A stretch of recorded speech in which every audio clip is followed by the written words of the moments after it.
E aí, pessoal, tudo bem? Vamos iniciar aqui a nossa primeira aula da unidade 1 do curso de Matemática Financeira. Tá bom?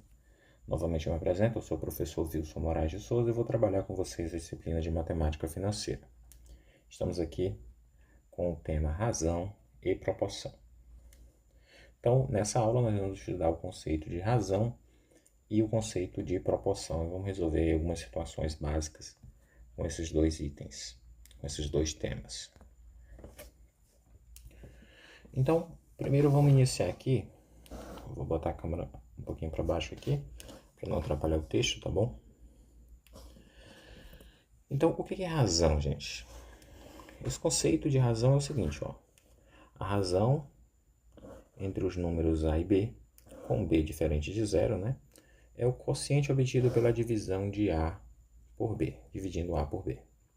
Ela pode ser representada na fração aqui, ó. A barra B, né? Fraçãozinha. Ou A, dois pontinhos B, que significa A dividido por B.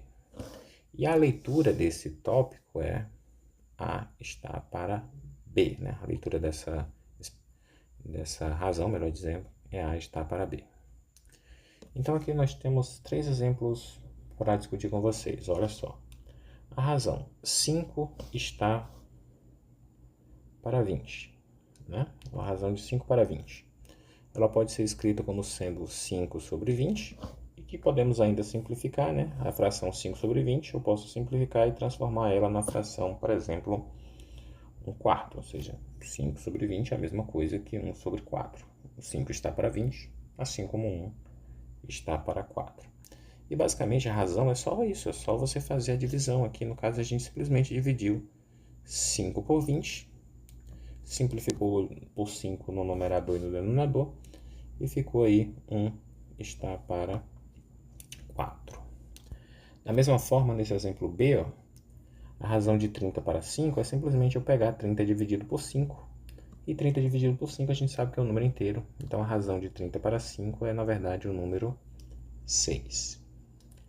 Da mesma forma, a razão de 10 de 10 para meio é 10 dividido por meio, e a gente sabe aqui ó, que 10 dividido aqui por meio, a gente mantém aqui na divisão de fração, né? A gente mantém a primeira e multiplica pelo inverso da segunda. 10 dividido por meio é, na verdade, igual a 20.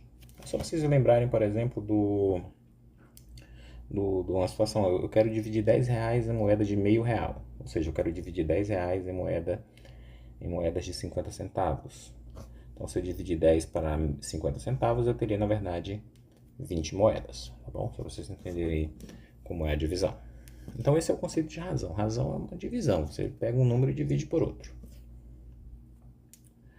Eu trouxe aqui uma situação prática, uma situação que vocês provavelmente fazem lá no dia a dia de vocês, quando vocês vão no supermercado. Eu trouxe um exemplo aqui de uma fralda, mas a gente faz, por exemplo, para outros produtos que a gente encontra no supermercado. Que é uma razão para descobrir, por exemplo, qual produto é mais vantajoso para a gente levar para casa, né? Ou seja, qual produto que é mais barato. Então aqui, por exemplo, pessoal, você foi ao supermercado e encontrou 2 pacotes de fralda equivalentes de marcas diferentes. O pacote A ele é 60 fraldas por 50 reais e o pacote B é 80 fraldas por 62 reais. Eu pergunto para vocês, qual desses dois pacotes é o pacote mais vantajoso? Qual é o mais barato de ser levado? A gente imagina aqui para o uso contínuo, que você vai ter que comprar a fralda durante vários meses seguidos. Naturalmente você tem que levar em consideração o preço da unidade da fralda e não do pacote. Então aí como resolução, basta você fazer o quê? Você vai fazer a razão entre o quê? Entre o preço e a quantidade de fraldas no pacote. Então, por exemplo, no pacote A, se eu pegar o preço que é 50 reais e dividir por 60, eu vou ter aqui 83 centavos por unidade, por fralda. Já no pacote B, se eu pegar a razão do preço pela quantidade, eu teria 77 centavos por fralda, tá bom? Logo, de 83 centavos para 77 centavos, é muito mais vantajoso para uso contínuo você levar o pacote B, beleza? Porque ele vai gerar para você um custo-benefício. Então, esse aqui é um exemplo prático de aplicação das razões do nosso dia a dia. Você pode fazer isso, por exemplo, para um produto qualquer, como farinha láctea, leite em pó, alguma coisa do tipo. Beleza? Então, vamos lá. E o que é proporção? Né? Proporção, o conceito de proporção é a igualdade entre duas razões. Se você tiver duas razões, elas forem iguais, você tem aí uma proporção, né? Então, proporção é uma igualdade entre duas razões, beleza, gente? Então, aqui eu coloquei uma proporção. A está para B, assim como C está para D, tá bom? Aqui a gente tem alguns nomes que a gente pode dar aos elementos que compõem aí essa proporção, beleza? Inclusive, gente, uma proporção ela poderia ser escrita da seguinte forma: A, B, C, D. Não é muito comum no nosso dia a dia ela aparecer nesse formato, mas a gente pode pensar o seguinte, para lembrar dos nomes, né? Onde que começa a proporção? Começa no A e termina no D. Então, esses elementos aqui do A e do D, eles são o que a gente vai chamar de extremos.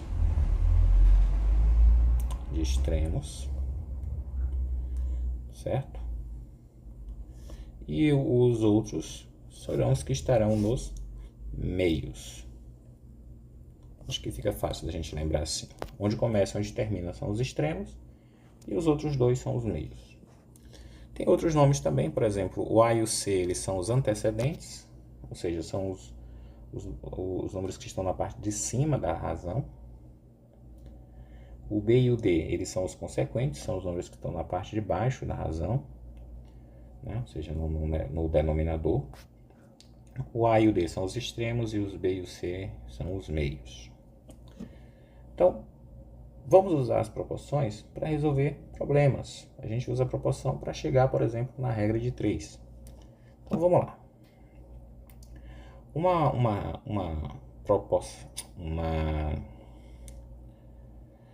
propriedade fundamental da proporção está aí nessa destaque em negrito. Em toda proporção, o produto dos extremos é igual ao produto dos meios. Então, por exemplo, gente, se nesse exemplo 1, se nesse exemplo 1 aqui, a proporção 6 está para 7 é a mesma coisa de 12 está para 14, significa que se eu pegar o produto dos extremos e o produto dos meios, a resposta tem que dar a mesma. Então, por exemplo, se eu pegar 6 vezes 14 e se eu pegar 7 vezes 12, a resposta tem que dar igual. Ou seja, o produto dos meios é igual ao produto dos extremos, ou o produto dos extremos é igual ao produto dos meios, né? A ordem não importa. Então, façam aí essa verificação. A gente sabe realmente, 6 vezes 14 é igual a 7 vezes 12? Sim, ok, é igual. Então, aí a gente consegue perceber que, de fato, aquilo ali vai guardar uma proporção válida, tá bom? E se isso vale, a gente pode fazer para outras situações em que a gente tem um termo desconhecido na proporção. Então, por exemplo, nesse exemplo 2, a gente tem 15 está para 20, assim como 60 está para x, né? Então, pede aqui, calcule x na proporção. 15 está para 20, assim como 60 está para x.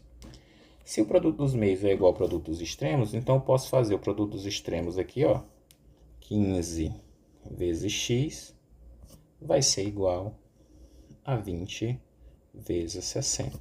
Aí vai ficar uma equaçãozinha do primeiro grau para a gente resolver, né? Então fica 15x... ou melhor, vou fazer assim. Eu posso pegar 60 vezes 20 e multiplicar, mas eu vou fazer de uma forma diferente. Vou fazer 20 vezes 60 e vou passar o 15 dividindo antes. E agora eu vou pegar, quanto é 60 dividido por 15? 60 dividido por 15 é 4. Então, isso aqui é a mesma coisa que 20 vezes 4. Ou seja, o x só pode ser igual a 80. Tá bom? Façam aí também. Verifiquem se a resposta está batendo aí, tá ok? Vamos aí para o exemplo 3. Nesse exemplo 3, eu quero que vocês mostrem que a proporção A está para B igual está... A proporção A está para B, assim como C está para D, ela guarda a relação AD igual a BC, ou seja, o produto dos extremos é igual ao produto dos meios. Para fazer isso assim, sem muita formalidade, a gente pode fazer assim, pessoal. Ó, A está para B, assim como C está para D. Eu vou pegar e vou multiplicar ambos os lados dessa igualdade por BD. Então, eu vou pegar BD de um lado, BD do outro. Quando eu faço isso, olha só, eu vou pegar e vou colocar o A e D separados, A vezes D, e eu vou colocar o B em cima do B, B sobre B, trocando aqui a ordem dos termos da multiplicação, né? A ordem dos fatores. Vou fazer algo parecido aqui na segunda, ó. Vou fazer aqui que vou colocar aqui B vezes C e vou colocar aqui o D dividido por D. A gente sabe que o número dividido por ele mesmo dá 1, né? A gente está considerando que essas razões existem, né? Ou seja, esses números B e D, eles são diferentes de 0, tá bom? Então a gente pode dizer aqui que vai ser... a gente pode dizer aqui que A vezes D vezes 1 é igual a B vezes C vezes 1, ou simplesmente que AD... tá? É igual a BC, tá bom? Então a gente consegue justificar a nossa expressão, né, que o produto dos meios é igual ao produto dos extremos, simplesmente multiplicando aí por BD em ambos os lados da nossa proporção. Vamos agora para o exemplo 4, calcular o valor de x aí na proporção, né? A gente vai aplicar também aí o produto dos meios igual ao produto dos extremos. Fazendo aqui a multiplicação, nós vamos ter o que, gente? Ó, 6x igual a 2 que multiplica x mais 6, tá certo? Então, nós vamos ter 6x igual, fazendo a distributiva, né? Ó, 2x mais 12. O 2x a gente pode passar para o primeiro meio, né? Vai ficar 6x menos 2x igual a 12. 4x igual a 12. Logo, o x só pode ser 12 dividido por 4. O x só pode ser igual a 3, tá certo? E de fato faz sentido. Se a gente fizer a substituição lá na nossa proporção, nós teremos 2 está para 3, assim como 6 está para 9, né? Fazendo a substituição do x no lugarzinho por 3, né? E aqui de fato, ó, 18 e 18. Deu certinho aí a nossa proporção. Então vamos lá, vamos resolvendo aqui a questão número 5, exemplo número 5, para a gente finalizar a nossa aula. Que fala o seguinte: dois números cuja soma é 30 guardam entre si a razão 2 está para 3, né? Quais são esses números? Então, para resolver esse probleminha, pausa o vídeo, tenta resolver sozinho. Deixa eu montar aqui o nosso sisteminha. Vai ficar da seguinte maneira, pessoal. Ó, x mais y é igual a 30, chamando um número de x e outro de y. E se eles guardam entre si a razão 2 está para 3, eu posso escrever que o x está para o 2, assim como o y está para o 3. Beleza? Porém, o que acontece? Aqui é um sistema. Eu acho que o melhor método para usar aqui seria o método da substituição, né? A gente aprendeu lá no 8º ano. Então, você pode resolver esse sistema da forma que você quiser. Eu vou fazer aqui de uma forma diferente. Eu vou fazer usando aqui uma soma de razões iguais para mostrar para vocês uma propriedade que é a seguinte. Olha só. Vamos pensar em razões. Você tem, por exemplo, a razão A está para B, assim como C está para D, assim como E está para F, e todas essas razões são iguais a uma constante K aqui. Todas elas são iguais. Se todas elas são iguais, eu posso individualmente falando, eu posso dizer que elas são iguais àquela constante K. Então, eu posso dizer, por exemplo, que A dividido por B é igual a K.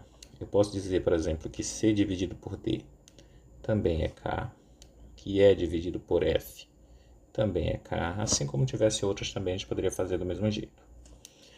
Fazendo aí a multiplicação de B vezes K, né, para a gente manter aqui o A, podemos escrever que A é igual a BK, que C é igual a DK, que E é igual a FK, e assim, se nós tivéssemos outras, a gente faria também do mesmo jeito. Fazendo isso, pessoal, o que eu vou fazer aqui? Eu vou fazer uma soma de todos os primeiros elementos aqui, de quem está no primeiro lado da igualdade. Então, eu vou somar o primeiro membro com o primeiro membro e o segundo membro com o segundo membro. No sentido, eu vou somar o A com o C com o E, e vou somar o BK com o DK e o FK. Que vai ficar da seguinte maneira.